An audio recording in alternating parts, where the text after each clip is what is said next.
Mediterania genting, Komandan NATO datangi Jenderal Perang Turki. Yunani mulai panik.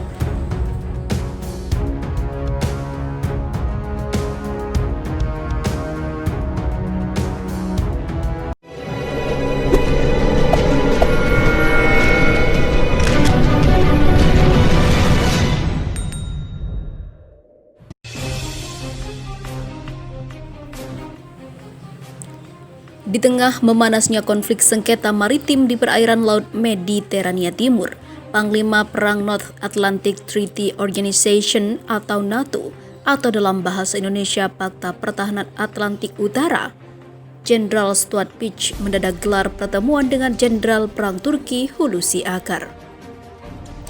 Dalam siaran resmi yang diterima FIFA Militer Senin 7 September 2020 kemarin, Jenderal Peach dan Jenderal Akar digelar di kantor Kementerian Pertahanan Turki di Istanbul. Selain itu, tampak juga hadir Kepala Staf Umum Angkatan Bersenjata Turki atau Turk Silah Kuvvetli TSK, Jenderal Yasar Güler.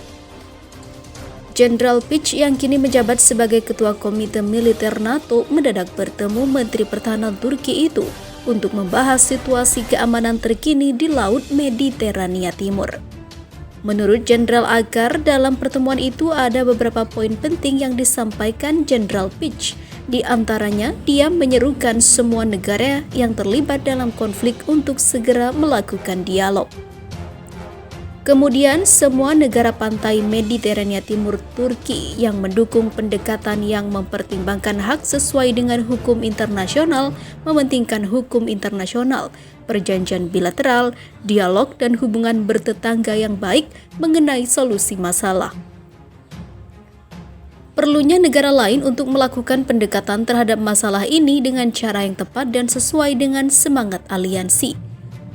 Lalu, hak Siprus Turki termasuk Blue Homeland dan relevansinya saat ini seperti dulu untuk melindungi kepentingan yang stabil, tegas dan juga mampu.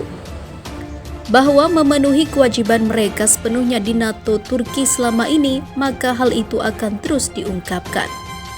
Sementara di saat pertemuan berlangsung, situasi di Laut Mediterania Timur mencekam.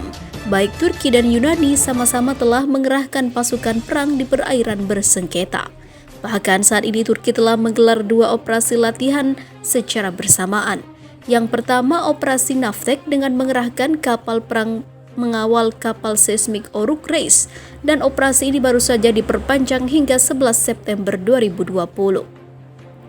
Operasi Badai Mediterania akan dilakukan oleh Komando Pasukan Perdamaian Turki Siprus dan Komando Pasukan Keamanan Republik Turki Siprus Utara di wilayah Republik Turki Siprus Utara.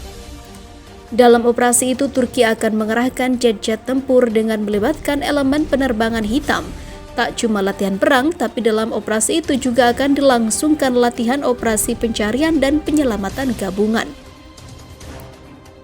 Untuk diketahui, Republik Turki Siprus Utara atau TRNC merupakan sebuah negara kecil pecahan dari Siprus. Negara ini secara resmi belum diakui dunia, cuma Turki saja yang mengakui kemerdekaannya dan diakui Turki sebagai salah satu negara yang memiliki hak kedaulatan di Laut Mediterania. Situasi di Laut Mediterania Timur memanas setelah Turki memindahkan pasukannya dari Laut Hitam ke perairan itu. Pemicunya, Turki marah besar atas perjanjian batas maritim yang secara sepihak disepakati Yunani dan juga Mesir. Turki tak terima dengan hasil kesepakatan dalam perjanjian yang dibuat Yunani dan Mesir, sebab sebelum ada perjanjian itu, Turki sempat meredakan ketegangan di Mediterania dengan menunda eksplorasi survei seismik yang digagas stasiun Antalya Naftek di selatan dan timur pulau Castello Rizzo, Yunani.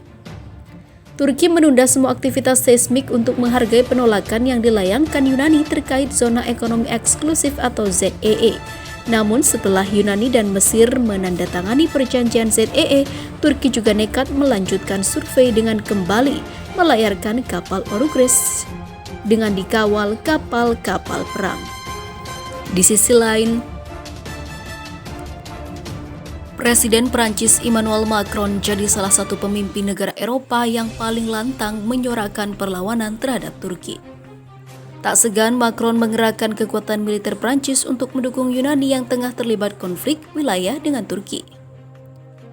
Seperti yang dijelaskan dalam sejumlah berita FIFA militer sebelumnya, Prancis adalah negara pertama yang mengirim armada tempurnya ke Laut Mediterania Timur. Pengerahan pasukan dan kendaraan perang ke wilayah itu tak lain adalah untuk mendukung Turki untuk melawan Yunani. Menurut laporan yang dikutip FIFA militer dari K-News, tepat pada 1 September 2020, Prancis resmi mengonfirmasi pengerahan kapal induk bertenaga nuklir Charles de Gaulle dengan status siap tempur. Kapal induk Charles de Gaulle membawa sejumlah pasukan termasuk jet tempur canggih Dassault Rafale. Di sisi lain, Presiden Turki Recep Tayyip Erdogan sama sekali tak menunjukkan kekhawatiran. Meskipun Yunani mendapat dukungan penuh dari Prancis dan sejumlah negara-negara yang tergabung dalam Uni Eropa. Dengan tegas Erdogan menyatakan bahwa Turki tak akan mundur sejengkal pun untuk mempertahankan wilayah kedaulatannya itu. Sikap Erdogan ternyata tak salah, pasalnya Menteri Luar Negeri Turki Mevlut Cavusoglu mencium adanya sebuah niat Prancis di balik dukungannya terhadap Yunani dalam konflik wilayah di Laut Mediterania Timur. Dugaan Cavusoglu ini ternyata tak lepas dari keterlibatan Turki dalam perang saudara Libya yang sudah berlangsung sejak 2011. Menurut laporan lain yang dikutip FIFA militer dari Libya Observer, Prancis di bawah komando Macron ternyata punya keinginan agar kelompok pemberontak Tentara Nasional Libya yaitu LNA di bawah pimpinan Marsekal Khalifa Haftar bisa menumbangkan pemerintahan Kesepakatan Nasional Libya yang berbasis di Tripoli. Seperti yang diketahui, Turki adalah negara yang terlibat dalam konflik di negara kawasan Maghrib Afrika Utara itu. Dengan dukungannya terhadap GNA, Cavusoglu menduga bahwa perdamaian Turki dengan Rusia akan membuat GNA semakin kuat dan Haftar semakin terpojok. Oleh sebab itu, dengan dukungannya terhadap Yunani, Macron berharap Turki hanya akan memfokuskan perhatian di satu front saja. Dengan demikian, Haftar akan mampu merebut Tripoli dan mengakhiri pemerintahan GNA. Presiden Prancis Emmanuel Macron menjadi histeris atas perkembangan dalam konflik Libya dan Suriah, serta perselisihan di perbatasan di Laut Mediterania Timur, ucap Cavusoglu. Senada dengan Cavusoglu, Wakil Presiden Turki Fuat Oktay juga memandang Macron dan Prancis memiliki niat terselubung di balik dukungannya terhadap Yunani. Oktay dengan berani mengatakan Macron telah menghancurkan negaranya sendiri dengan menunjukkan bahwa ia mendukung singa LNA dan Haftar. Dia merusak negaranya dengan mencoba membuktikan dirinya untuk mendukung Khalifa Haftar, ujar Oktay. Untuk menyelesaikan perseteruan di Laut Mediterania Timur, Erdogan mengatakan siap menempuh jalur manapun, baik dengan diplomasi maupun perang sekalipun. Erdogan sangat yakin dengan kekuatan yang dimiliki semua sektor, baik secara politik maupun militer. Mereka akan memahami bahasa politik dan diplomasi atau di lapangan dengan konsekuensi yang menyakitkan. Turki memiliki kekuatan ekonomi, politik, dan militer untuk merobek peta dan dokumen tidak bermoral yang diberlakukan, ucap Erdogan dikutip FIFA militer dari Al Arabiya.